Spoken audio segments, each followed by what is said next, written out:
Let me make you fast because with a class assessment of an advanced English vocabulary, large-eloquent, which is an adjective that goes beyond the platitudinous English vocabulary to encapsulate someone who talks a lot or someone who is talkative. इसका मतलब एक इंसान जो बहुत ज़्यादा बात करता है या बहुत ज़्यादा टॉकेटिव हो, उसे आप एडवांस्ड इंग्लिश में कह सकते हैं लार्ज एलोक्वेंट। आप ऐसे नॉर्मल वर्ड में कहते हैं टॉकेटिव, तो लार्ज तो आप एडवांस्ड इंग्लिश में इस वर्ड का इस्तेमाल कर सकते हैं large eloquent. So let's get the hang of an example.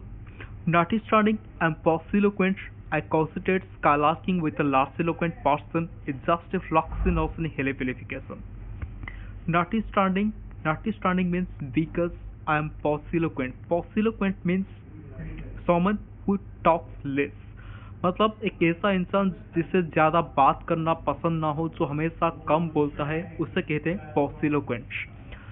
सो क्योंकि मैं एक बहुत कम बोलने वाला इंसान हूँ, मुझे ज़्यादा बात करना पसंद नहीं होता है। Notwithstanding I am pauciloquent, I cogitate means I think, मेरे हिसाब से। Skylarking means spending time doing some stop, मतलब अब जो बेकार चीज़ों में टाइम वेस्ट करते हो, टाइम स्पेंड करते हो, दोस्तों के साथ बात करने में समय बर्बाद करते हो, उसे कहते हैं स्काईलार्किंग।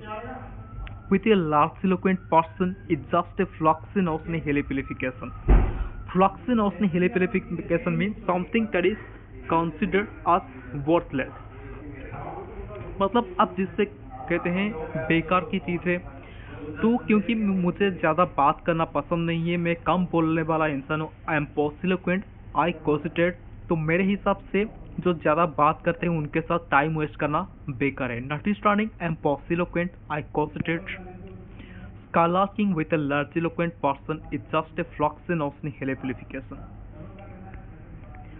Next word is macrosmatic, which is an adjective which means having a good sense of smell. Arithmetically, dog is a macrosmatic animal. Arithmetically means actually, so as to be right. Dog is a macrosmatic animal. तो जो dog है उसका sense of smell बहुत अच्छा है। Dog is a macrosmatic animal. Second point is, it's stated that a macrosmatic person could suffer of the completely anxious provender when he insufflates. It's stated that ये सही है कि जो आप सिंपल इंग्लिश में कहते हैं इट्स ओके, इट्स राइट, तो एडवांस्ड इंग्लिश में कह सकते हैं it's stated that axiomatically, aromatically a macrosmatic person, तो एक ऐसा इंसान जिसका सेंस ऑफ स्मेल बहुत अच्छा है, could suffer means to enjoy, किसी चीज़ का आनंद लेना, could suffer of the completely unctuous provender. Completely unctuous means something that is delicious. Provender means food. आप सिंपल इंग्लिश में फूड का इस्तेमाल करते हैं, और फर्स्ट इंग्लिश में उससे प्रोवेंडर कह सकते हैं, विजुअल कह सकते हैं, और जो आप सिंपल इंग्लिश में डेलीशियस कहते हैं, गुड कहते हैं, अमेजिंग कहते हैं, उसको एडवांस्ड इंग्लिश में कंप्लीटली अंसियस कह सकते हैं।